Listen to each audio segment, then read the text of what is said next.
यो हो बहसको साथमा कामना सेवा विकास बैंक, प्रगतिको आधार कामना सेवासँगको कारोबार।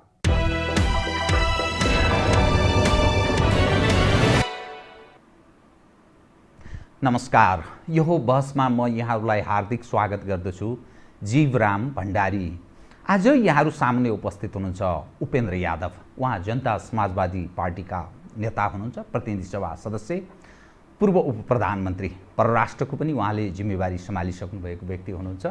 उहाँसँग आज म समग्रमा पछिल्लो समसामयिक विषयलाई केन्द्रमा राखेर धेरै विषयहरू छन्। उहाँको पार्टीको अवस्थाको कुरा पनि छ, समग्र मुलुकको कुरा छ, नेपाल र भारत बीचको सम्बन्धको विषयको कुरा छ, नेपालको राजनीतिले कुन मोड लिएला भन्ने यो पनि एउटा प्रश्नको रूपमा छ। समग्र विषयलाई उहाँसँग आज म केन्द्रित रहेर कुराकानी गर्नेछु। सर्वप्रथम म उहाँलाई स्वागत गर्छु। स्वागत छ यहाँलाई।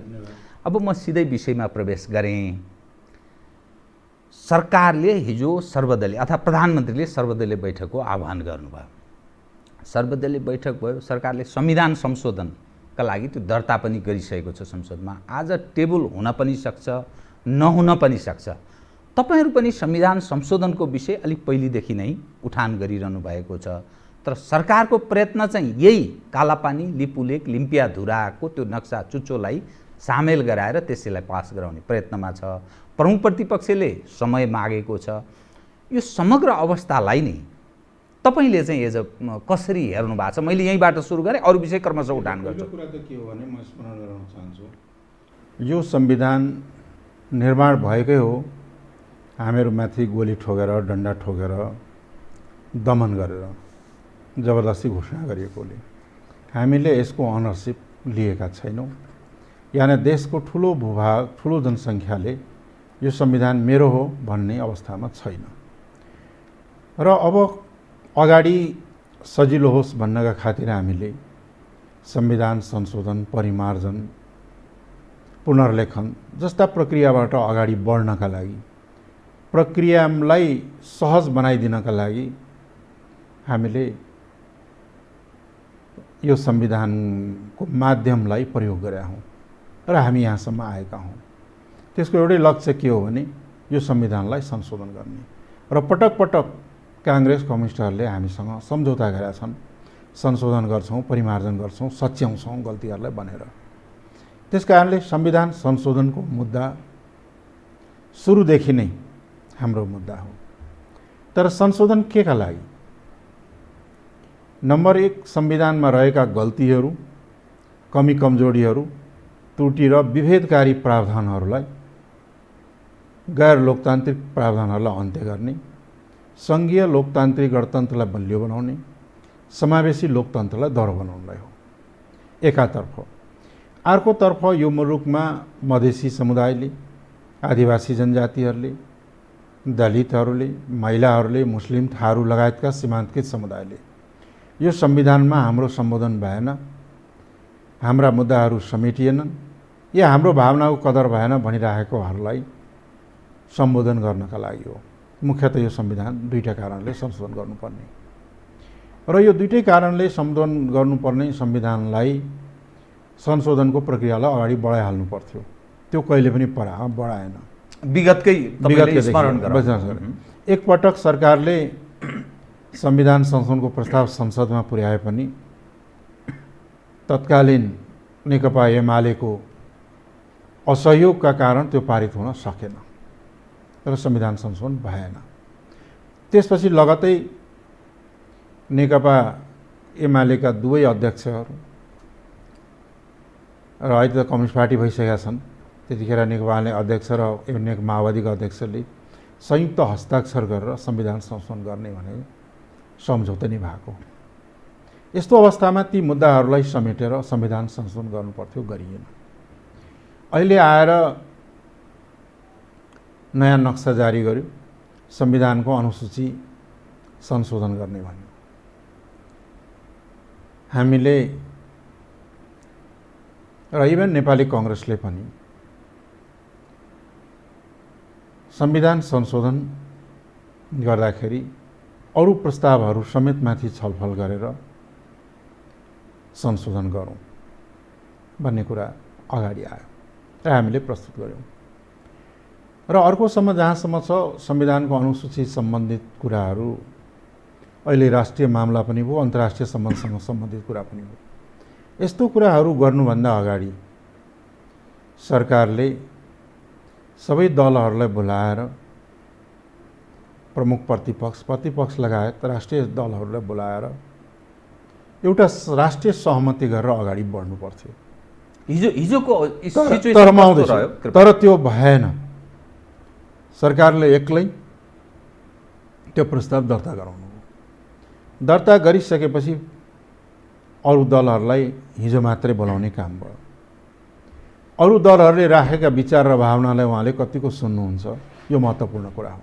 त्यसलाई आत्मसात कतिको गर्नुहुन्छ भन्ने कुरा महत्त्वपूर्ण हो।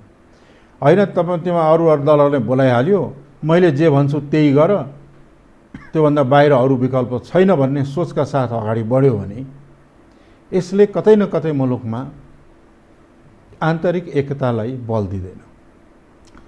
टेबल आज गर्यो भने के गर्नुहुन्छ तपाईँहरू? अब आज टेबल गर्दाखेरि अब यसले म्याच्युरिटी हुने टाइम लाग्छ।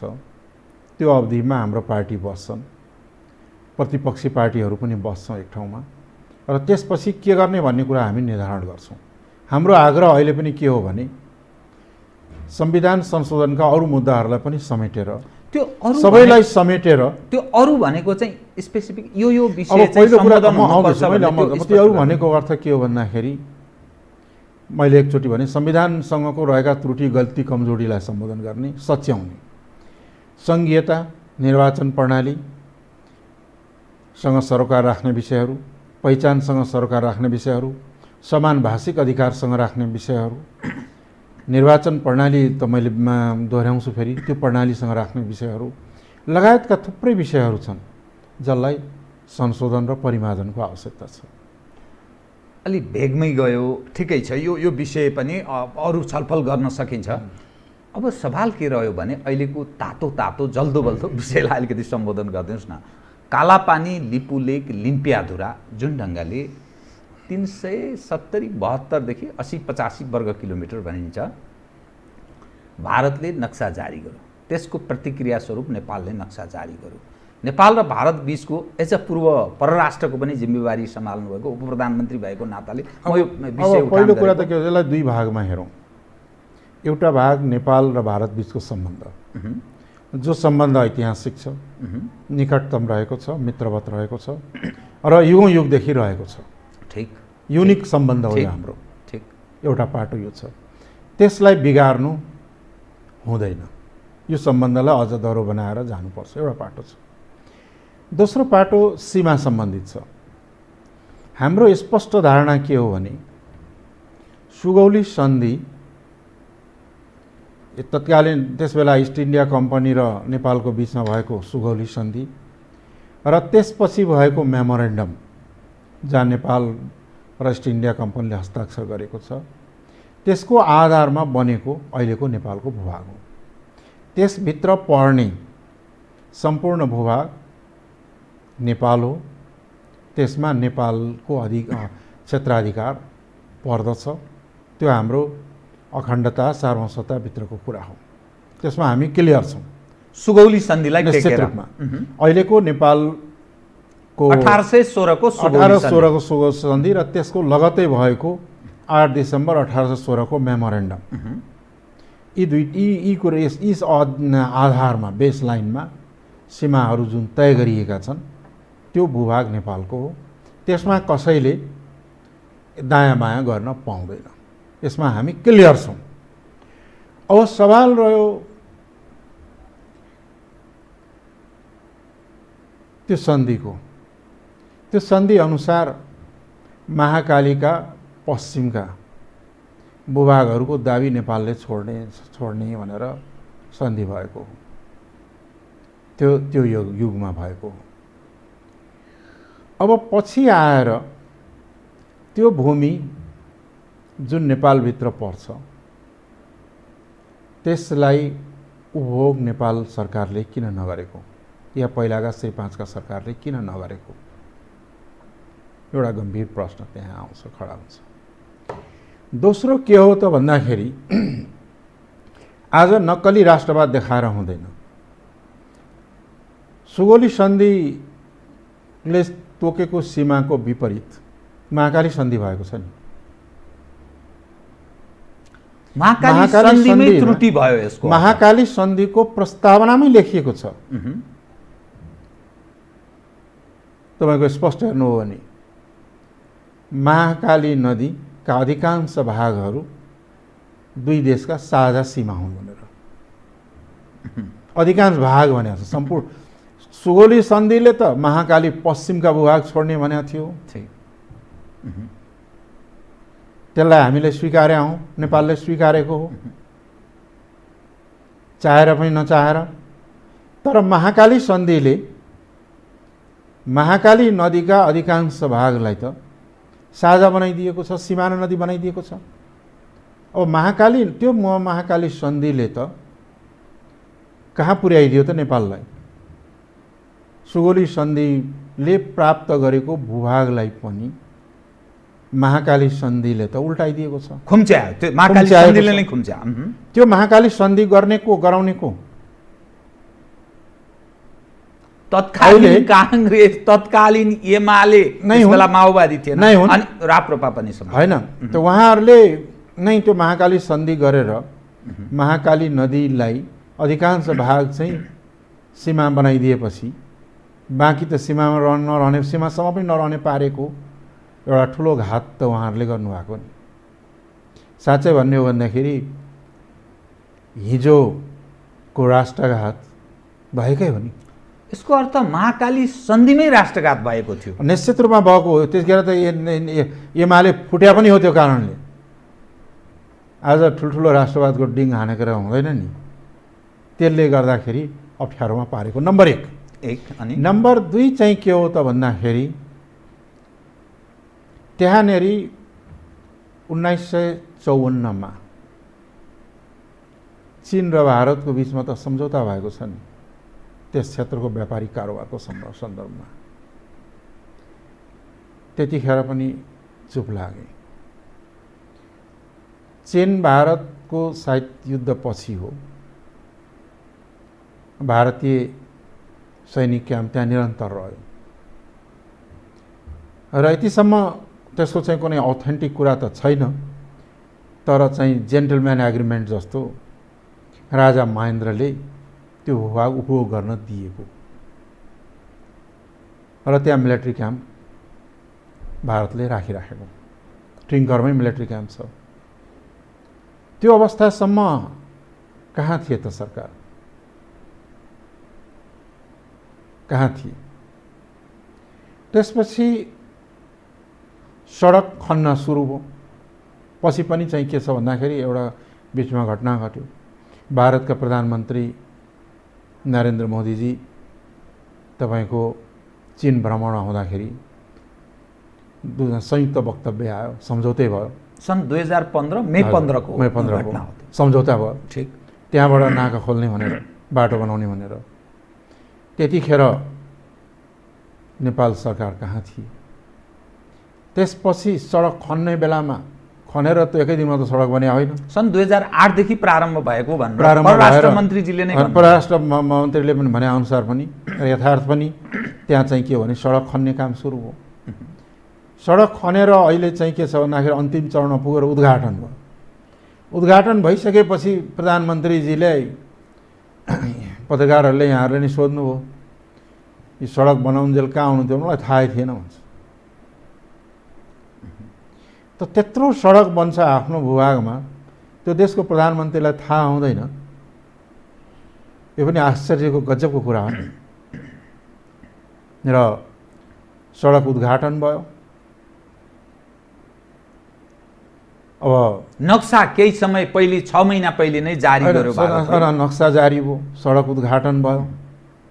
भइसकेपछि जब चारैतिरबाट जनताको आवाज उठ्यो, दबाब पर्यो सरकार, दबाब पर्यो। अनि दबाब परेपछि सलबला आएर अहिलेको स्थिति आएको हो। यथार्थ त्यो हो नि। तथापि पनि चाहिँ के हो भन्दाखेरि अब म यसमा अलिकति विषय उठाउँ कृपया। ठिक छ, उसले गद्दारी गर्यो, उसले गद्दारी गर्यो, उसले गद्दारी गर्यो। तर कालापानी, लिपुलेक, लिम्पियाधुरा उप तपाईँ पूर्व परराष्ट्र मन्त्री, पूर्व उप प्रधानमन्त्री, प्रतिनिधि सभा सदस्य, जनताको प्रतिनिधि, तपाईँ पनि समाजको एउटा अगुवा हो। एज अ नेपाली जनताले तपाईँलाई अभिभावकको रूपमा ग्रहण गरेका छन्। तपाईँको दृष्टिकोण चाहिँ के छ? अब पहिलो कुरा त के हो भन्दाखेरि विगतमा अहिलेसम्म भनौँ न आएका सरकारहरूले, शासक वर्गहरूले चाहिँ के हो भन्दाखेरि त्यसप्रति आफ्नो जिम्मेवारी पुरा गरेन। खोक्रो राष्ट्रवादको नारा दिने तर उता लम्पसार पर्ने, दुईटै कुरा आएको छ। यता चाहिँ नक्कली राष्ट्रवाद देखाउने, आन्तरिक रूपले जब जब नेपालमा राजनीतिक सङ्कट पर्छ, सरकार कमजोर हुन्छ, सत्ता हल्लिन्छ, अनि राजा महेन्द्रले पनि राष्ट्रिय सत्ता सङ्कटमा छ भन्ने नारा दिए, पछि अरूहरूले पनि दिए राष्ट्र सङ्कटको नारा दिने र आफ्ना विरोधीहरूलाई अराष्ट्रिय तत्त्व भन्ने, गद्दार भन्ने, देशद्रोही भन्ने, जे शब्दहरू पाइन्छ सबै शब्द प्रयोग गरेर गाली गरेर आफ्नो कुर्सी जोगाउने एउटा के भन्नेलाई उग्रताको सोच, आवेग यतापट्टि देखाउने र उतापट्टि चाहिँ के छ भने लम्पसार पर्ने र सम्झौता गर्ने, दोहोरो चरित्र नै यसको मूल समस्याको जड हो। अर्को कुरा के छ भन्दाखेरि भारतको पनि चाहिँ के छ भन्दाखेरि हिजोदेखिको सोच, अङ्ग्रेजकै जमानादेखिको सोच, अङ्ग्रेजको इस्ट इन्डिया कम्पनीदेखि लिएर अहिलेसम्मको सोच, मुगलकालीनदेखिको अहिलेदेखिको सोचमा चाहिँ के छ भन्दाखेरि एक खालको सोच चिन्तन रह्यो। भारतीय विस्तारवादी सोच भन्ने त्यसलाई म अर्कै ढङ्गले भन्छु। त्यो चाहिँ के सोच हो त भन्दाखेरि एउटा बिग पावर, बिग बसको सोच चाहिँ छँदैछ र यतापट्टिको लम्पसार पर्ने सोच र नक्कली राष्ट्रवाद देखाएर आफ्नो कुर्सी जगाउने सोच, विपक्षीलाई होच्याउने र घोच्याउने सोच, यिनै समष्टिगत रूपमा भन्ने हो भने यिनै कुराहरू समस्याका जडहरू हुन्। अब दोस्रो कुरा मैले सुरुमै भने कि नेपालीका भूभाग जो सुगौली सन्धिबाट निर्धारित भएका छन् त्यो निर्वाध रूपले नेपालले उपभोग गर्न पाउनुपर्छ। मेरो त्यसमा अलिकति खिपेर नै मैले भने कालापानी, लिपुलेक, लिम्पियाधुरा हैन, जो कालापानीमा भारतीय सेना बसेको छ त्यो क्षेत्र उप तपाईँको भनाइ के छ भन्ने? ती क्षेत्रहरू हाम्रा हुन्, हामीले उपभोग गर्न पाउनुपर्छ, त्यसमा कुनै दुई मत छैन। तर त्यसलाई प्राप्त कसरी गर्ने हो, ठिक के गरिनुपर्छ, के गरिनु पर्थ्यो? विगतमा गरेका गल्तीहरू नेपालले कई कारणले यो स्थिति उत्पन्न भएको हो। दोषी हाम्रै शासक वर्ग छन् जसले चाहिँ के छ भने त्यो डिल गरे। अर्को कुरा के हो भन्दाखेरि अबको बेलामा यसका प्राप्त गर्ने या त्यस विषयलाई समाधान गर्ने, त्योभन्दा म अलिकति अगाडि फर्किन्छु। नेपालमा त्यो स्थिति विवादित हो जो दुवै देशले स्वीकारेको त्यही हो। अन्तिम पटकमा भनौँ भन्दा अन्तिम विज्ञप्तिमा पनि नेपालमा मोदी आउँदाखेरि प्रधानमन्त्री भएर त्यतिखेर संयुक्त विज्ञप्ति पनि निस्किएको छ।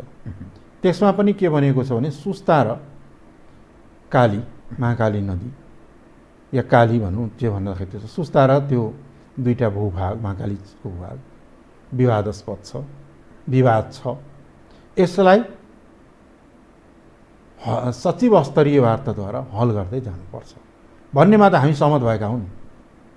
संयुक्त विज्ञप्ति आएको, तपाईँ परराष्ट्र मन्त्री भएको बेला नि यो विषय उठेको थियो। म आउँदैछु त्यो आएको, आइसकेपछि त्यसलाई हल गर्नु पर्थ्यो नि। अहिलेसम्म नेपालले पहल गर्नु पर्थ्यो, भारतले पनि यसलाई समाधान गरेर यसलाई टुङ्ग्याएर सडक बनाउनु पर्थ्यो। जहाँ बनाउनु छ आफ्नो भूभागमा कसले रोक्छ र? या त्यही भूभागमा बनाउँदा पनि नेपाल र भारतको समझदारीका आधारमा बनाउनु पर्थ्यो। आवश्यक समझदारीले त गर्न सकिन्छ नि, त्यो गर्नु उचित हुन्थ्यो एकापट्टि।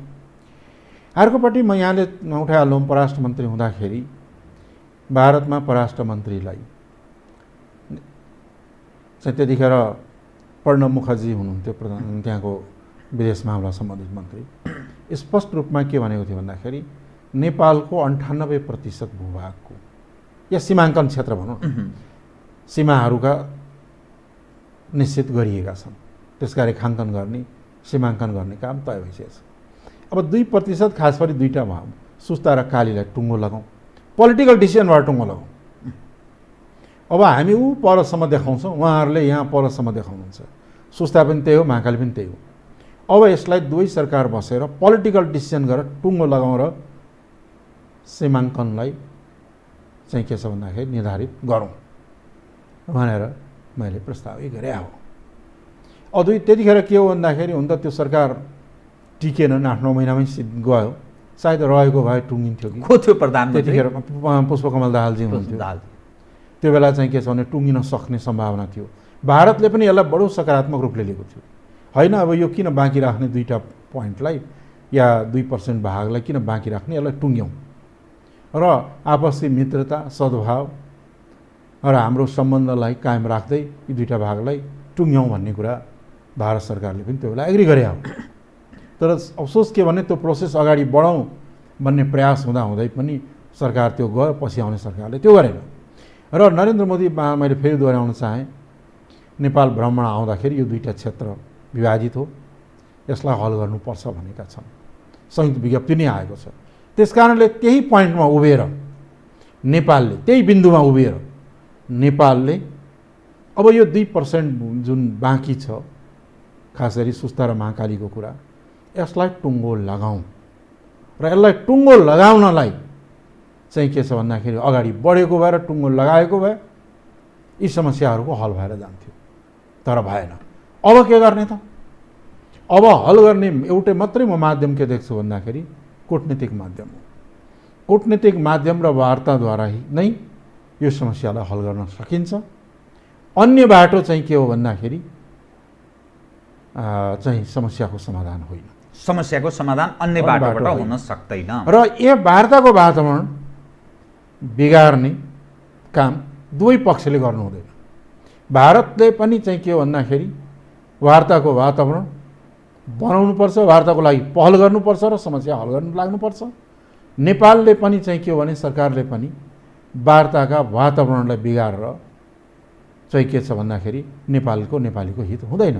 त्यसकारणले वार्ताको वातावरण बनाएर अगाडि बढ्ने, भारतले पनि चाहिँ के छ भन्दाखेरि यो समस्या हो भन्ने त स्वीकारेकै छ नि, त्यसलाई वार्ताको प्रक्रियाद्वारा टुङ्गो लगाउने यो नै सर्वोत्तम बाटो हो।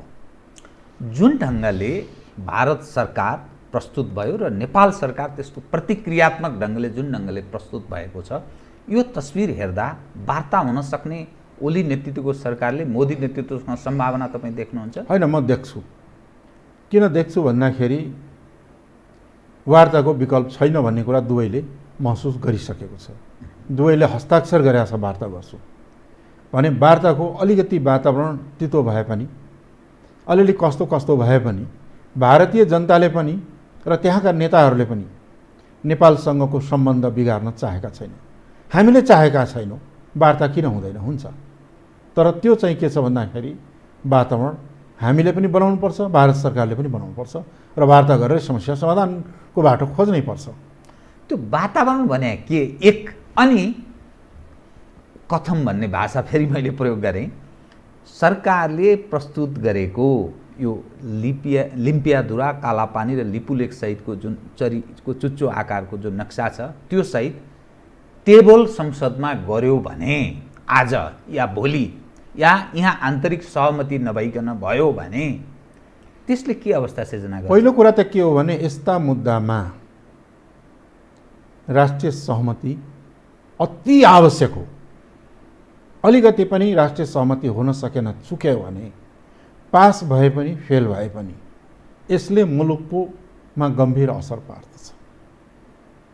त्यसकारणले मेरो अहिलेसम्मको आग्रह के हो भने प्रधानमन्त्रीले जब राष्ट्रिय सहमति जुटाएर अगाडि बढ्नुहोस् भनेर हिजो पनि हामीले आग्रह गरेका हौँ, अहिले पनि आग्रह गर्छौँ। मेरो आग्रह के हो भने यस्ता मुद्दाहरू राष्ट्रिय सहमतिका आधारमा अगाडि बढ्दा वार्ताका टेबलमा पनि बलियो हुन्छ र समस्याको समाधान गर्दाखेरि पनि त्यसले राष्ट्रको हित गर्छ। अहिलेको राष्ट्रिय हित भनेको राष्ट्रिय सहमतिमा अन्तर्निहित रहेको छ। आफैभित्र चाहिँ सहमति गर्न नसक्ने भएर एकल काँटे ढङ्गले अगाडि बढ्ने भो भने अर्काको अगाडि चाहिँ के छ भन्दाखेरि आँखामा आँखा जुदाएर डायलग गर्ने स्थिति कसरी आउँछ? यो समस्या हुन्छ भोलि। त्यस कारणले प्रधानमन्त्रीजीले हामी सबै सहयोग गर्न तयार छौँ, सबै विपक्षीहरू पनि सहयोग गर्न तयार भएको अवस्थामा चाहिँ के छ भन्दाखेरि सहमति जुटाउन नसक्नु भनेको ठुलो असफलता हुन्छ र यो झन् स्थिति सुल्झिनुभन्दा अझ बल्झिएर जान्छ। टेबल उहाँले गर्नुभयो भने तपाईहरू चाहिँ के गर्नुहुन्छ? त्यसपछि जनता समाजवादी पार्टी होइन, हाम्रो पार्टी चाहिँ के छ भन्दाखेरि हामी बस्छौँ, विपक्षी पार्टीहरू बस्छौँ र त्यसपछि हामी छलफल गर्छौँ। जुन अवस्थामा नेपालको राजनीति प्रवेश गरेको छ, नेपाल र भारत बीचको एउटा सम्बन्ध सदियौँ पुरानो पनि छ, एक खाले यहाँ कस्तो देखिँदैछ र भारतमै पनि भारतमा बसेका नेपालीहरू उप पनि समस्या पैदा हुन सक्ने यो सबै सम्पूर्ण घटनाक्रमले पारस्परिक हाम्रो त्यस्तो खालको भाइचाराको सम्बन्ध पनि हो। त नेपालमा पनि त्यस्तो अवस्था, अप्रिय अवस्था, अर्थात् काहीँ न काहीँ त्यो एन्टी फिलिङ, त्यो वेभ जसरी बढोत्तरीमा छ, यसले सिर्जना गर्न सक्ने दुई देश बीचको तनाव र सङ्कटले निम्तिने नेपालको अवस्था के हो? देशको सम्बन्ध बिग्रियो भने तपाईको भारतमा त जे होला होला, तर सबभन्दा दुर्भाग्यपूर्ण चाहिँ के छ भने कष्ट नेपाली जनताले भोग्नु पर्ने हुन्छ। त्यस कारणले हाम्रो राष्ट्रिय हित भनेकै असल छिमेकी सम्बन्ध हो। यो समग्र जुन पछिल्लो अवस्था छ नि, कतिपय मानिस भलै त्यसमा तपाईँ कतिपय विषयमा संलग्न हुनुहुन्न, 12 बुँदे दिल्ली सहमति जुन भयो नि, त्यसको एउटा चरम रूप हो यो भन्ने दृष्टिकोण। होइन, म त त्यति मान्दिनँ। म त कुन बेला मान्छु भने नि, जुन बेला गजराज मिश्रले 1815 को कुरा हो, दरबारलाई धम्क्याएर, त्यति बेलाको दरबारलाई तर्साएर अङ्ग्रेजलाई खुसी पार्ने गजराज र चन्द्रशेखर लगायतकाहरूले अङ्ग्रेजलाई खुसी पाउने र त्यसका बापत अङ्ग्रेजहरूले त ठुलो भूमि दिया छ नि भारतमा, बेतिया आसपासमा त ठुलो भूमि छ नि उहाँको। त्यो प्राप्त गर्ने जुन बेला घृणित कार्य भयो नि, र नेपालीको हात तल पर्ने गरी जुन सम्झौता भयो, सुगौली सन्धि भयो, त्यही बेलादेखि चाहिँ के छ भन्दाखेरि दुष्परिणामहरू भोग्दै भोग्दै अहिलेसम्म आइपुग्यो। कथम भारतसँग यस सवालमा सहमति हुन सकेन? मानिलिनुहोस्, फेरि यो पनि एउटा एजम्सन नै भयो, नेपालले पनि नक्सा संविधान संशोधन गर्यो, संसदमा टेबल गर्यो, बहुमतले पास गर्यो, तपाईहरूको आफ्नो खाले धारणा निर्णयमा पुग्नु नै होला, जे गर्ने त्यो अलग विषय छँदैछ। त्यो एउटा तनावको अवस्था सिर्जना हुने अनि अन्तर्राष्ट्रियकरण गर्ने, तेस्रो पक्षलाई कुनै न कुनै ढङ्गले सहयोग लिने कार्डको पनि कुरा आउँछ नि, हामी कहाँ राजनीतिक विषयहरू यसरी पनि उठ्ने गर्छन्। त्यस्तो विषयमा प्रवेश गर्न सक्ने स्थिति अन्तर्राष्ट्रियकरणको त्यो विषय जान प्रवेश गराउन सकिन्छ। मलाई के छ भन्दाखेरि एउटा कुरा म यहाँलाई स्मरण गराउन चाहन्छु, कृपया। 2000 यही विषयलाई लिएर तपाईँको 2054 सालमा योगी नरहरि नाथ लगायतकाले सर्वोच्च मुद्दा हालेका थिए। त्यो स्थिति के थियो त भन्दाखेरि 1950 को सन्धिको धारा 8 मा के उल्लेख छ भन्दाखेरि यसभन्दा पहिला भएका सम्पूर्ण सन्धि सम्झौताहरू यही सन्धिद्वारा खारेज हुन्छ भनेर प्रावधान छ नि। भन्दाखेरि त्यसमा त सुगौली सन्धि पनि पऱ्यो नि, परेन? लगायतका जति पनि सन्धिहरू थिए 1923 मा इस्ट इन्डिया कम्पनीसँग गरेको होस् या यो हो, अगाडि पछाडिका सबै सन्धिहरू त खारेज हुने हो। यो प्रावधान अन्तर्गत खारेज हुँदाखेरिको स्थिति के हुन्थ्यो? बेग्लै स्थिति हुन्थ्यो। र त्यो सन्धिको धारा 8 लाई कार्यान्वयन गर्नुपर्छ भनेर नेपालले कहिल्यै जिकिर लिएन। लम्पसारवाद भनेको त यही हो नि, चाकडीवाद, चुप्लीवाद, लम्पसारवाद, यस्तै कुरा हो नि उहाँहरूले गरेको। र नरहरिनाथले सर्वोच्चमा मुद्दा दायर गरिसकेपछि सर्वोच्च अदालतले, सम्मानित सर्वोच्च अदालतले त्यसबेला सरकारलाई सोध्यो, प्रधानमन्त्री कार्यालय, परराष्ट्र मन्त्रालयलाई, प्रधानमन्त्रीलाई स्पष्टीकरण माग्यो, स्पष्ट गर भनेर। सुगोली सन्धि लगाए मतलब यो 1950 को सन्धिभन्दा उता भएका सबै सन्धि खारेज भएपछि ती भूभागहरू नेपालले पाउनुपर्छ कि पर्दैन? टिस्टा काँगडा ती पाउनुपर्छ कि पर्दैन भनेर सर्वोच्च अदालतले परराष्ट्र मन्त्रालय, प्रधानमन्त्री यानि त्यतिखेरको श्री 5 सरकारलाई सोध्यो के हो स्थिति भनेर। अहिले बुरुक बुरुक उफ्रिने राष्ट्रियताको नाममा त्यतिखेर के लेखेर दिएका छन् त्यतिखेर परराष्ट्र मन्त्रालयले? ती सन्धिहरूलाई खारेज गर्नको लागि होइन, सानातिना त्यो चाहिँ के छ भने सामान्य कुराहरूको लागि मात्रै हो। यो को प्रधानमन्त्री त तपाईँलाई जानकारी छ? होइन, त्यो चेक गर्नुपर्छ। जो प्रधानमन्त्री हो नेपालकै प्रधानमन्त्री थिए। ठिक हो।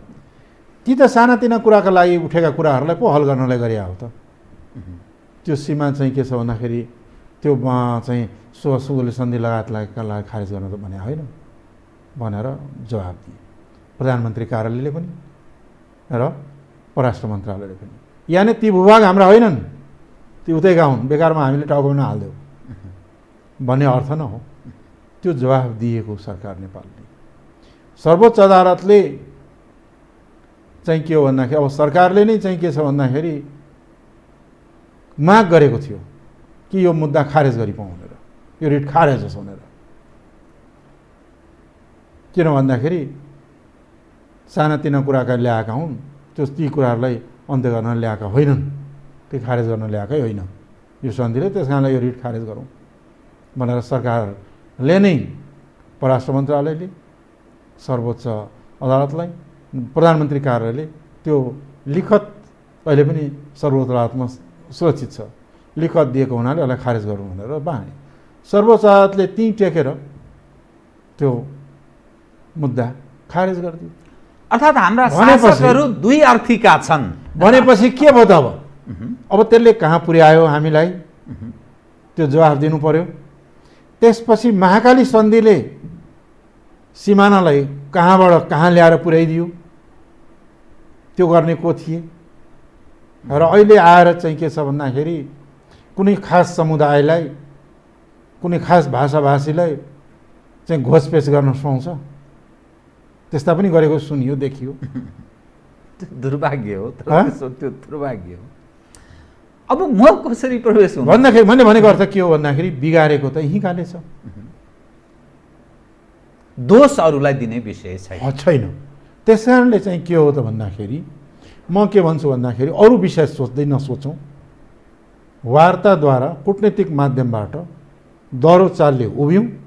त्यसका लागि पनि आफ्नो मुलुकभित्र एकता हुनुपर्छ। त्यो एकता भावनात्मक हुनुपर्छ, यान्त्रिक एकताले काम गर्दैन। त्यो एकता आन्तरिक एकतालाई दह्रो बनाउनु नम्बर 1। नम्बर 2 दह्रो गरी चाहिँ के छ भन्दाखेरि कुटनीतिक माध्यमबाट वार्तामा बस्ने र आफ्ना प्रमाणहरू पेश गरेर त्यसलाई चाहिँ के छ भने प्राप्त गर्ने, यो चातुर्यता, यो क्षमता देखाउनु पर्यो नि शासन गर्नेले, सरकार चलाउनेले। त चातुर्यता, क्षमता, आन्तरिक एकता र प्राप्त गर्ने बडा महत्त्वपूर्ण विषय, यी विषय एकअर्कासँग जोडिएका छन्। ठिक। अब आन्तरिक नै विभाजन गर्ने होइन, मधेसीहरूलाई नागरिकतै नदिने, अझै पनि लाखौँ गैर नागरिक बनाउने, आदिवासी जनजातिहरूलाई मान्छे नै नगर्ने, दलित त झन् पशु जस्तै व्यवहार गर्ने, महिलाहरूलाई महिला भएकै कारण चाहिँ के छ भनेखेरि पीडा भोग्नु पर्ने, कोही कर्णालीकाले कर्णालीमै जन्मिएको कारणले, त्यहाँ बसेको कारणले पीडा भोग्नु पर्ने लगायतका कुराहरू, तिनका भाषा, संस्कृति, पहिचान, तिनको सम्मान र स्वाभिमान र प्रतिनिधित्व र भागीदारीलाई चाहिँ के छ भने तिरस्कार गरेर, त्यसलाई चाहिँ हेपेर, घोचेर, पेलेर, अपमान गरेर आन्तरिक राष्ट्रिय एकता दह्रो हुँदैन। र आन्तरिक राष्ट्रिय एकता दह्रो नभइकन, एकता दह्रो नभइकन राष्ट्रिय एकता पनि दह्रो हुँदैन। र त्यो नभइकन चाहिँ के छ भन्दाखेरि बाहिरी शक्तिले पनि टेर्दैन। यो कुरा बुझ्नुपर्छ।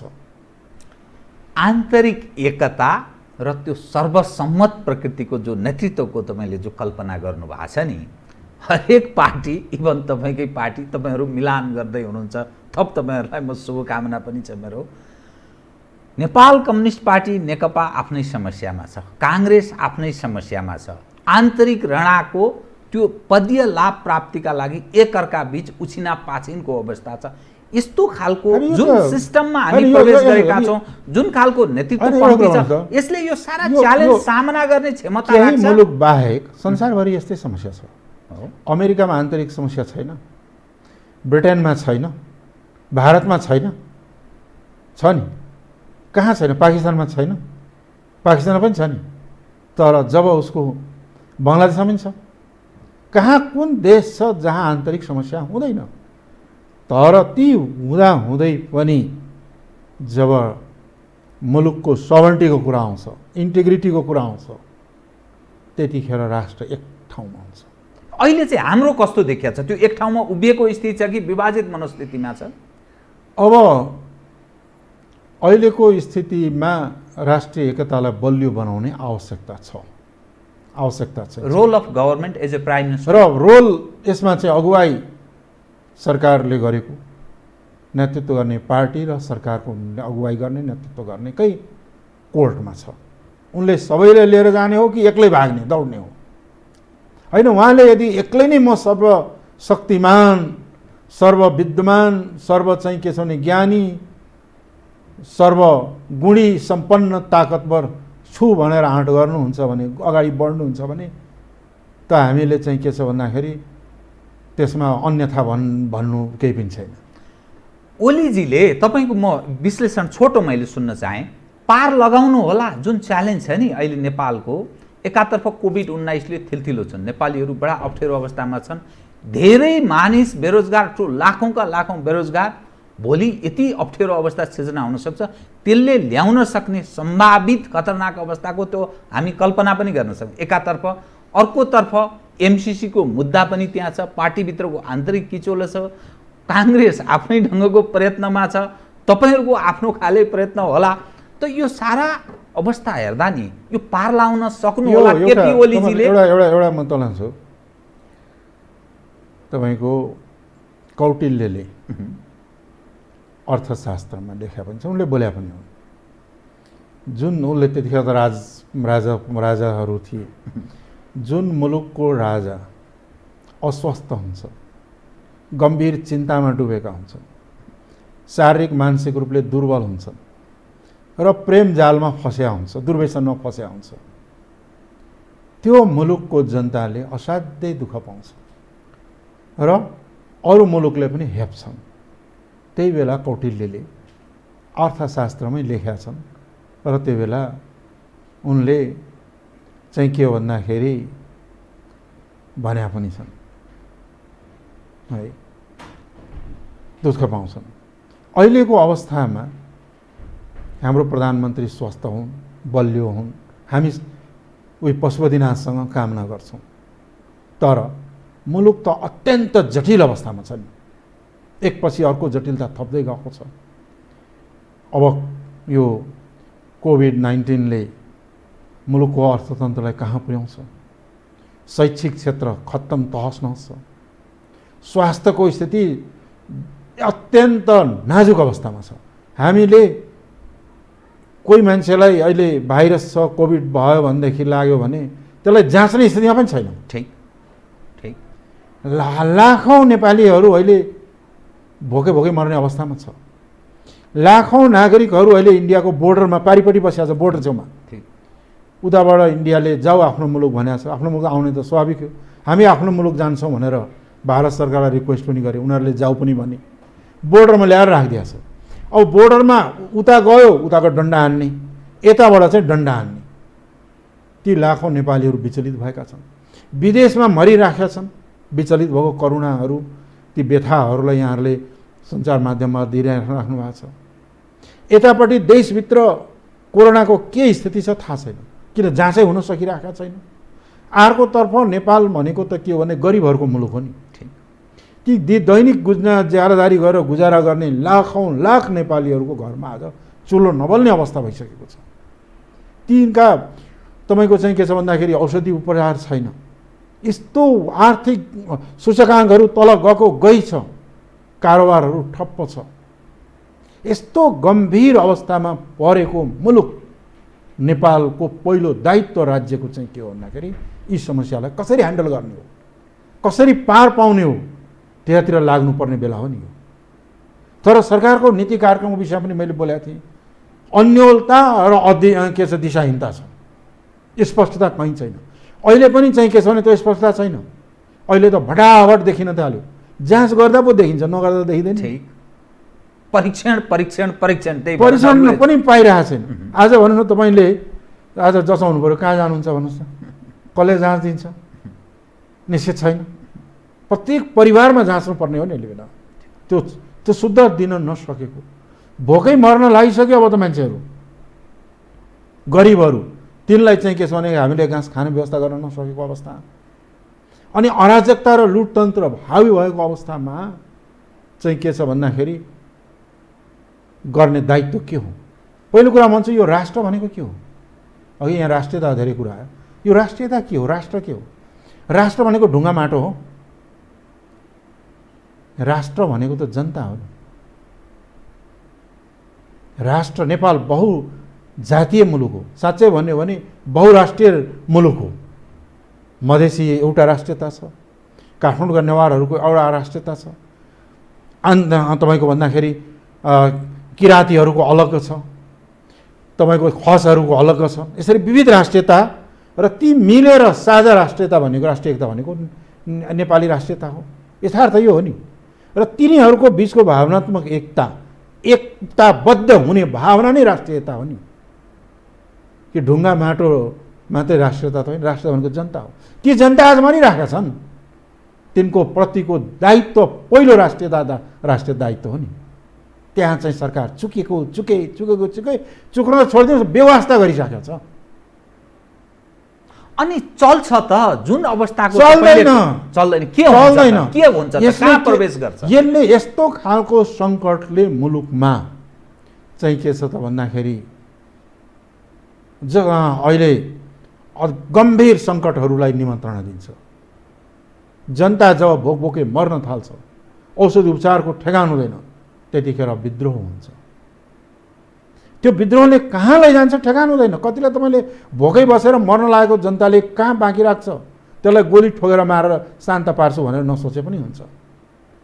नेपाल भनेको अहिलेको त्यो पोजिसनमा जाँदैको, त्यो यात्रामा हिँडिसकेको छ सरकारको गलत नीति कार्यक्रमले गर्दाखेरि। तपाईँ पूर्व परराष्ट्र मन्त्री भएको हुनाले यो मैले विषय उठान गरिनँ भने अलि अन्याय हुन्छ दर्शकलाई। नेपालको आन्तरिक राजनीतिमा बाह्य पक्षहरूको चलखेल, उनीहरूको निर्णायक भूमिका भनिन्छ। अहिले पछिल्लो समयमा नेपाल र भारत बीचको सम्बन्धमा बडा कटुता अवस्था पैदा भएको छ। एमसीसीको मुद्दा त्यत्तिकै थाँती छ, त्यस उप हामी नेपाली जनमाझ विभाजनको अवस्था छ। एज अ होल जुन अवस्थामा नेपाल प्रवेश गरेको छ नि, यसले निम्तिन सक्ने कुनै न कुनै चार खालका सङ्कटहरू मैले हेरेँ। कृपया के बताइदिनुहोस् त। पहिलो सङ्कट छ स्वास्थ्यको सङ्कट, जो मैले भर्खर चर्चा गरेँ, त्यसलाई दोहोऱ्याइराख्छु। दोस्रो सङ्कट छ मानवीय सङ्कट। मानवीय सङ्कट तपाईँहरू त सीमा मान्छे भएका, भोकभोकै मर्ने गरेका लगायतका सङ्कटहरू कारुणिक दृश्य देखिएको त डे टु डे। तेस्रो सङ्कट आर्थिक सङ्कट छ। र मानवीय सङ्कट, स्वास्थ्य सङ्कट र आर्थिक सङ्कट भएको ठाउँमा राजनैतिक सङ्कट त अझ गम्भीर भएर जान्छ। यस्तो अवस्थामा एकल काँटे ढङ्गले आफ्नो चाहिँ अहङ्कारवादी चाहिँ के छ भन्दाखेरि प्रवृत्तिले कल्याण गर्दैन। त्यस कारणले यो समस्यालाई हल गर्न पनि राष्ट्रिय सहमति र राष्ट्रिय एकता आवश्यक छ। त्यसपछि अरूसँगको डिलिङ त आफ्नो ठाउँमा छँदैछ। परीक्षणबाट यी सबै मानिस, तपाईँ अझ मभन्दा बढी बुझ्नुहुन्छ, 46 देखि बारम्बार प्रयोग भइसकेका, प्रयोगबाट काहीँ न काहीँ परीक्षणबाट केही न केही त्रुटि छ भन्ने प्रमाणित भएका। त्यसलाई सच्याउने कहिले? यसबाट कसरी सम्भव छ? सम्भव छ। गल्तीलाई, आफ्नो गल्तीलाई महसुस गर्ने हो भने सम्भव छ। कसरी सम्भव छ भने, ठिक छ, त्यो यहाँले भन्नुभयो जुन बाहिरिएको, त्यो गजराज मिश्रादेखिकै पालादेखि अहिलेसम्म समाप्त भइसक्यो भन्ने छैन। त्यस्ता चाहिँ लम्पसारवादीहरू थुप्रै छन्। अर्कालाई दोष देखाउने, उग्र राष्ट्रियताको नारा दिने, अनि चाहिँ के छ भन्दाखेरि जोसँग कुरा गर्नु छ उही कहाँ लम्पसार पर्ने देखिएकै हो। त्यो गर्नुपर्छ। तर पनि चाहिँ के हो भने हामीले निर्दलीय व्यवस्थालाई फाल्यौँ के का लागि, हामीले राजतन्त्रलाई अन्त्य गऱ्यौँ के का लागि, हामीले गणतन्त्र घोषणा गऱ्यौँ के का लागि, यी कुराहरूको समाधान गर्छौँ भनेर न हो, गऱ्यौँ त। निर्दलीयता फाल्यौँ, तर निर्दलीयताको विकृत रूप जुन थियो त्यो बेला पञ्चायत व्यवस्थाको, त्यसलाई हामीले बोक्यौँ भने के हुन्छ स्थिति। राजतन्त्रको अन्त्य गऱ्यौँ, गणतन्त्र स्थापना गऱ्यौँ, तर आफै राजा जस्तो प्रस्तुत हुने थाल्यौँ भने के हुन्छ स्थिति। एकात्मक प्रणालीले काम चल्दैन, सङ्घीय प्रणाली ल्यायौँ, तर प्रवृत्ति र चरित्र एकात्मक नै रह्यो भने, एकात्मक एकल जातीय एउटा नस्लवादी चिन्तनै कायम राख्यौँ भने त्योभन्दा पनि के फरक भयो त, त्योभन्दा झन् खराब भएन। र अर्को कुरा मैले चाहिँ के छ भन्दाखेरि व्यवस्था त परिवर्तन भयो, निर्दलीयताबाट बहुदलीयतामा, राजतन्त्रबाट गणतन्त्रमा, एकात्मकताबाट सङ्घीयतामा गयौँ, तर त्यही अनुसारको शासन प्रणाली, त्यही अनुसारको शासकीय स्वरूप, त्यही अनुसारको राजनीतिक देशको नेतृत्व गर्ने नेतृत्वहरूको चरित्र परिवर्तन भएको छैन। चरित्र र मानसिकता चाहिँ पुरानो, राजनीतिक प्रणाली चाहिँ के छ भन्दाखेरि अगाडि भयो।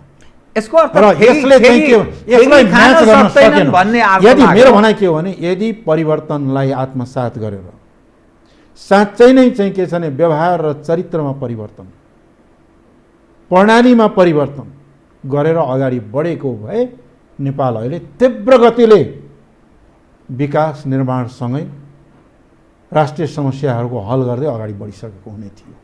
तर सङ्कुचित मानसिकता र एउटा चाहिँ के छ भन्दाखेरि सङ्कीर्ण व्यवहार सोच चिन्तनले गर्दा अहिले हामी सङ्कट एकपछि अर्कोपछि अर्को सङ्कटमा फस्दै गएका छौँ।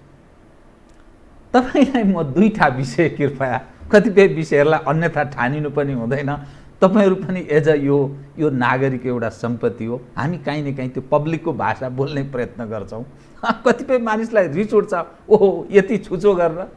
तपाईँले बहुराष्ट्रको कुरा गर्नुभयो, अलिक हजम भएन, अलिक पचेन मलाई। अब पहिलो कुरा त के हो भने नेपाल भारत यी मुलुकहरूमा राष्ट्र के छ स्थिति हेर्नु। राष्ट्र भनेको के हो पहिला त्यहाँ हो, अनि बहु भनेको धेरै हो। राष्ट्र भनेको के हो? राष्ट्र भनेको ती जनसमुदायहरू जसको आफ्नो वेशभूषा, संस्कृति, ऐतिहासिक पृष्ठभूमि, एउटा आर्थिक जीवन प्रणाली र पहिचान हुन्छ, ती राष्ट्र हुन्। के नेपालमा एउटै भाषाभाषी छ? के नेपालमा एउटै जाति छ? के नेपालमा एउटै संस्कृति छ? के नेपालमा एउटै भूभागमा बसेछ? के नेपालमा एउटै जीवन प्रणाली भएका समुदायहरू छन् त? छैन नि। छ त? ठीक छैन। बहुजातीय छन्, बहुभाषिक हैन। जाति र राष्ट्र भन्ने एउटै कुरा हो। जाति भनेको र राष्ट्र भनेको एउटै कुरा हो। दुवैको अङ्ग्रेजीमा अर्थ नेसन हुन्छ। नेपाल मल्टिनेसनल कन्ट्री हो भन्ने कुरालाई मान्नुहुन्छ कि मान्नु? यो यथार्थ हो नि। मल्टिनेसनल हो भने धेरै नेसनालिटिजहरू छ, ती सबै नेसनालिटीको साझा नेसनालिटी भनेको नेपालीत्व हो, नेपाली नेसनालिटी हो।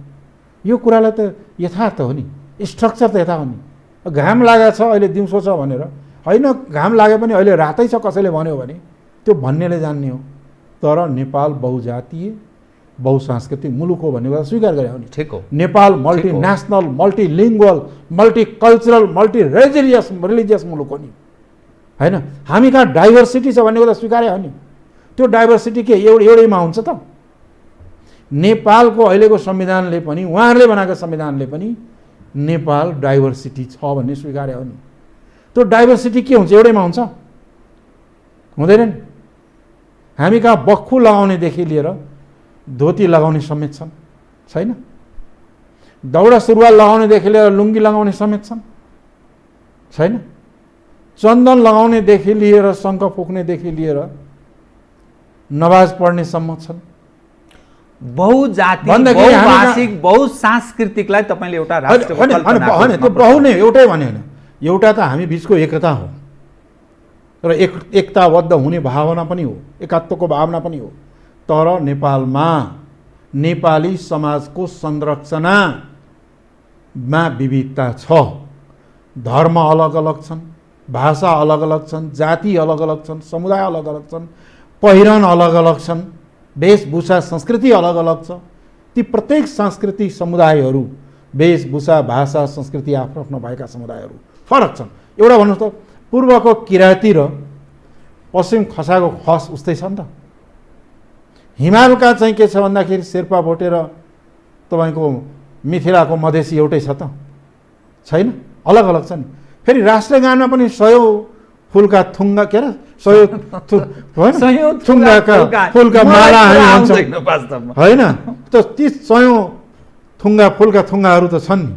ती 100 होइन, एउटै हो भन्यो भनेदेखि त एउटै मात्रै फुलको थुङ्गा भन्नु पर्थ्यो होइन। भन्दाखेरि के हो त यादव मल्टिनेसनली नेपाल मल्टिनेसनल कन्ट्री हो, मल्टी एथनिक कन्ट्री हो, मल्टी रिलिजियस कन्ट्री हो, मल्टिलिङ्गुअल कन्ट्री हो र नेपालमा डाइभर्सिटी छ। र यही डाइभर्सिटीको बिचको युनिटी नै नेपालको नेसनालिटी पनि र फ्युचर पनि हो नेपाल। ठिक ठिक ठिक। यो कुरालाई स्वीकार गर्नु, यसमा बेमती छैन। तर उपेन्द्र यादवमाथि व्यक्तिगत रूपमा मैले शङ्का गरिँदैन कि, तर मानिसहरू के भन्छन् भने कतिपय सवालमा नि तराईमा जुन खालको जाति भाषिक सबै हिसाबले हेर्दा त्यो स्टेटको स्वरूप धारण गर्ने त्यो खालको सबै जाति भाषाहरू सबै छ र कहीँ न कहीँ भारतसँग जोडिएको पनि भएको हो। मैले भन्नु एउटा कुरा भन्नु, एउटा म यहाँको कुरालाई म स्वीकार गरौँला, कान पक्रेर उठबस गरौँला, तर मलाई एउटा कुरा बताइदिनुहोस्। गजराज मिश्रादेखि लिएर महाकाली सन्धिसम्म सम्झौता गर्ने कोशी कर्णाली अनेक खन्न छ। कुन चाहिँ तराईका ती बुवाका मान्छेहरू छन् त? मलाई बताइदिनुहोस् त। बहुत पेचिलो तपाईँ त्यो मलाई बताइदिनुहोस् त। ठिक। कुन चाहिँ धोती कुर्ता लगाएर गम्छा ओढेर अराष्ट्रघात गरेको एकजना मान्छेको नाम पनि मलाई बताइदिनुहोस् त। सबै को छ त? ती दौडा सुरुवाल लाउने, नेपाली भाषा बोल्ने अनि मिठो गरी चाकडी गर्नेहरू नै हुन् नि, होइन? अनि गर्ने बिगार्ने तिनले, अनि चाहिँ आरोप लगाउने तिनीमाथि जो सीमामा बसेर है अर्धनग्न अवस्थामा भएर पनि लाठी लिएर आफ्नो बोर्डरको रक्षा गरेछ, तिनीमाथि आरोप लगाउने, आशंका गर्ने जस्तो राष्ट्रघाती काम अरू के होला त? यसमा मैले यो कुरा गर्दाखेरि सोच्नुपर्छ 10 चोटि। इभेन तपाईँको काङ्ग्रेसले नै बुझ्नुपर्छ। बिपी कोइरालाको लेखाइ उहाँले पढ्नु भएको छैन, म तिमीलाई उपलब्ध गराइदिउँला कि राष्ट्रियता खोज्ने हो भने तराईमा हलो जोत्ने र लङ्गोटी लगाएर हलो जोत्नेको बिचमा गएर राष्ट्रियता खोज। ती हलो जोतेर के भने अर्धनग्न अवस्थामा लङ्गोटी लगाएर भनेछन्, लङ्गोटी लगाएर हलो जोत्ने ती नाङ्गा किसानहरू मधेसका, त्यहाँ सिक राष्ट्रियता कस्तो हुन्छ भनेर भनेको कुरा त काँसले बुझ्नु पऱ्यो नि, परेन? कम्युनिस्ट पार्टीको हो भन्दाखेरि कम्युनिस्ट पार्टीका संस्थापक पुष्पलालले पनि तराईका विषय, मधेसका विषय भनेको कुरा त बुझ्नु पऱ्यो नि, कि परेन? अनुहार नमिल्दै हेर्दाखेरि गाली गर्ने, अपमानित गर्ने, घोषपेश गर्ने कार्यले राष्ट्रिय एकता दोहोरो हुँदैन। बहुत सिरियस गम्भीर, यो गम्भीर प्रश्न हो। यही गल्तीले गर्दाखेरि के छ भने धेरै मुलुकहरू विखण्डन भएर गएका छन्। के उहाँहरूलाई विखण्डनवादी भन्न सक्छौँ म? भन्दा हुन्छ जसले यो कुरा ल्याउँछन् तिनलाई।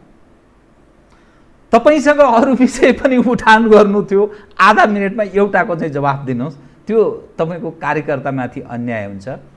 तपाईँको पार्टी अहिलेसम्म दर्ता भएको छैन जस्तो बुझिन्छ, के भएको यो?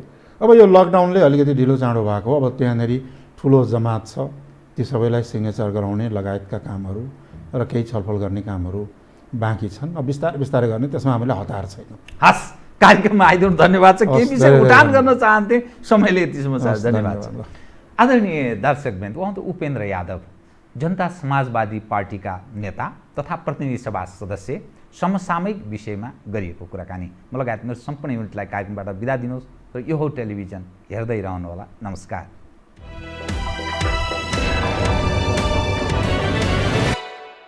यो हो बहसको साथमा कामना सेवा विकास बैंक, प्रगतिको आधार कामना सेवासँगको कारोबार।